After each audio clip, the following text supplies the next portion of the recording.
The 1958 Jefferson nickel is a small yet significant piece of U.S. coinage, valued by collectors and history enthusiasts alike.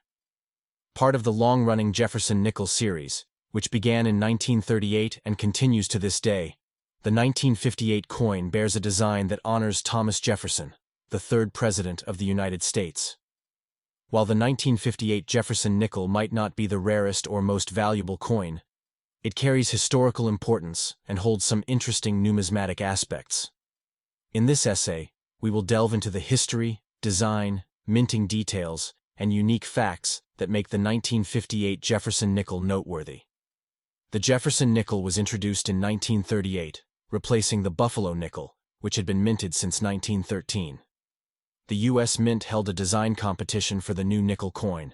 The obverse depicts Thomas Jefferson, and the reverse depicts Monticello, Jefferson's Virginia estate, and Felix Schlagg's depiction won the contest. The goal was to commemorate Jefferson, a key figure in American history who authored the Declaration of Independence and contributed to the founding principles of the nation. By 1958, the Jefferson nickel had already become a familiar part of everyday American life, being used in a post-war economy that was expanding rapidly. The coin's design had remained largely unchanged, creating a sense of continuity in U.S. coinage. The obverse of the 1958 Jefferson nickel features a left-facing portrait of Thomas Jefferson. Felix Schlagg's depiction of Jefferson is classic and dignified, capturing the Founding Fathers' contemplative expression. Jefferson's image occupies the center of the coin, and it has remained relatively consistent over the years. His profile is easily recognizable and one of the most famous presidential portraits in U.S. coinage. "In God We Trust." This national motto appears to the left of Jefferson's portrait. Liberty. Located on the right side of the portrait, along with the year of minting, 1958. The subtle spacing and font used in the inscriptions give the coin a classic and balanced aesthetic, with Jefferson's portrait being the focal point. The reverse of the 1958 Jefferson nickel showcases Jefferson's home, Monticello, which serves as a symbol of his intellectual and political legacy. Monticello. The image of Jefferson's famous estate is depicted in precise architectural detail. The building represents Jefferson's life as a scholar, architect, and public servant. E pluribus unum. The Latin phrase meaning out of many, one, is inscribed at the top of the reverse, symbolizing the unity of the nation. Monticello. The name of Jefferson's estate is centered below the image of the building. 5 cents. The denomination of the coin is placed at the bottom, above United States of America. In 1958, Jefferson nickels were minted at 2 locations: Philadelphia, no mint mark, and Denver, marked with a D. The Philadelphia Mint produced about 17 million nickels, while the Denver Mint produced nearly 169 million nickels that year. Coins from the Denver Mint are more abundant, and therefore, the value between the two is similar, with no significant premium placed on either version in circulated conditions.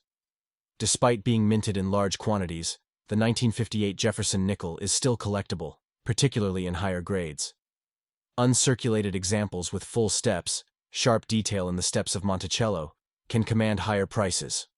Full-step nickels are difficult to find from this period because minting technology wasn't as advanced as it is today, often resulting in blurred or weak details on the coin. The 1958 Jefferson nickel is interesting in the broader context of U.S. coinage because it was minted just before the introduction of significant changes in coin composition and design. The early 1960s saw shifts in the metal content of U.S. coins, particularly in silver coinage, as rising silver prices led to the elimination of silver from most circulating coins. While the nickel itself maintained its 75% copper and 25% nickel composition, it remained part of an era that was about to change dramatically. Like many coins, the 1958 Jefferson nickel has some notable minting errors that are sought after by collectors. These include doubled dies and off-center strikes. A doubled die occurs when a coin is struck twice by the die, resulting in a doubled image. Such errors are relatively rare and can increase the value of the coin significantly. One of the reasons the 1958 Jefferson nickel is relatively affordable is its high mintage. The Denver Mint alone produced over 168 million nickels that year, making it one of the most common coins from the 1950s. However, this also means that high-quality examples are worth seeking out, as finding one in excellent condition becomes a bit of a challenge due to the volume in circulation. The 1958 Jefferson nickel was minted during the height of the Cold War. While this doesn't directly affect the coin's design or value, it provides historical context. The late 1950s were marked by heightened tensions between the US and the Soviet Union, and the nickel circulated during a time of great political and social transformation in the US, including the early stages of the space race and civil rights movement. The 1958 Jefferson nickel is a coin that, while not particularly rare, holds a special place in U.S. numismatics and history. Its classic design, honoring Thomas Jefferson and his contributions to the nation, has remained largely unchanged for decades. The high mintage numbers, coupled with the potential for finding mint state or full-step examples, make it an appealing coin for both casual collectors and more serious numismatists. As a piece of everyday currency, it circulated during a pivotal time in American history, giving it historical as well as numismatic value.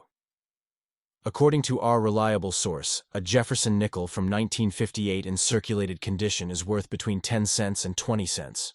However, on the open market, 1958 nickels in pristine, uncirculated condition sell for as much as $250.